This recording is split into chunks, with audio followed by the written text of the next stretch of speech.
കയ്യിൽ നിന്ന് പോയി എന്ന് വിചാരിച്ച ഒരു ദിവസമായിരുന്നു ഇന്ന്. ഇങ്ങനെ പറയുന്നുണ്ട് പ്രത്യേകിച്ച് ഒന്നുമില്ല. വെറുതെ ഇരിക്കുന്ന സമയത്ത് എനിക്ക് ഒരു ചെറിയൊരു ഐഡിയ തോന്നി.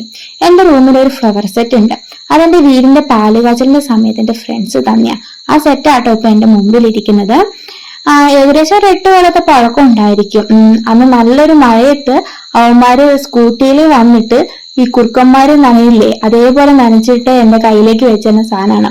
അന്ന് ഇത് കയ്യിൽ കിട്ടിയത് മുതൽ ഞാൻ എന്റെ റൂമിലാണ് സൂക്ഷിക്കുന്നത്. പിന്നെ ഷോക്കേസിൽ വെക്കാൻ പറ്റത്തില്ല, കാരണം അത്യാവശ്യം സൈസ് ഉണ്ട്. അതുകൊണ്ട് തന്നെ അതിന്റെ മേലിൽ ഇങ്ങനെ പൊടിയൊക്കെ പറ്റി പിടിച്ചിട്ടുണ്ട്. ഇടയ്ക്ക് ഞാൻ അതെടുത്തിട്ട് റൂം വൃത്തിയാക്കുന്ന കൂട്ടത്തിൽ തുടച്ച് വൃത്തിയാക്കാറുണ്ട്. അപ്പൊ ഇന്ന് നോക്കിയപ്പോ അതിന്റെ പൂവൊക്കെ എന്താ ഒരു വെള്ള കളറ് മങ്ങിയിരിക്കുന്നു, ഒരു കരിമണൊക്കെ കയറിയതുപോലെ. അപ്പൊ ഞാൻ കരുതി അതൊന്ന് മോഡിഫൈ ചെയ്താലോ എന്ന്.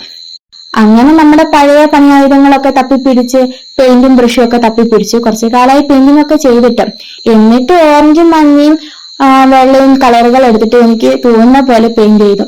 ആദ്യം ഒരു ഐഡിയ ഒന്നും ഉണ്ടായിരുന്നു ഇത് എങ്ങനെ ചെയ്യുന്നു. അപ്പൊ ഞാൻ വിചാരിച്ചു പണി പോയി, ഉള്ളതും പോയി, ഇതിട്ട് കളയാനും പറ്റത്തില്ല. കളഞ്ഞിട്ടുണ്ടെങ്കിൽ അവര് തന്ന സാധനമല്ലേ, അത് സങ്കടാവത്തില്ലേ. പിന്നെ ഒരു 5-6 പെയിന്റ് ചെയ്തപ്പോഴാണ് എനിക്ക് അതിന്റെ ട്രിക്ക് മനസ്സിലായത്. പിന്നെ പരിപാടി എളുപ്പമായിരുന്നു കേട്ടോ. ഏകദേശം 1 മണിക്കൂർ കൊണ്ട് ഞാൻ എല്ലാ പൂവും കളർ ചെയ്ത് തീർത്തു. അവസാനം അത് പഴയതുപോലെ സെറ്റ് ചെയ്തിട്ടുണ്ട്.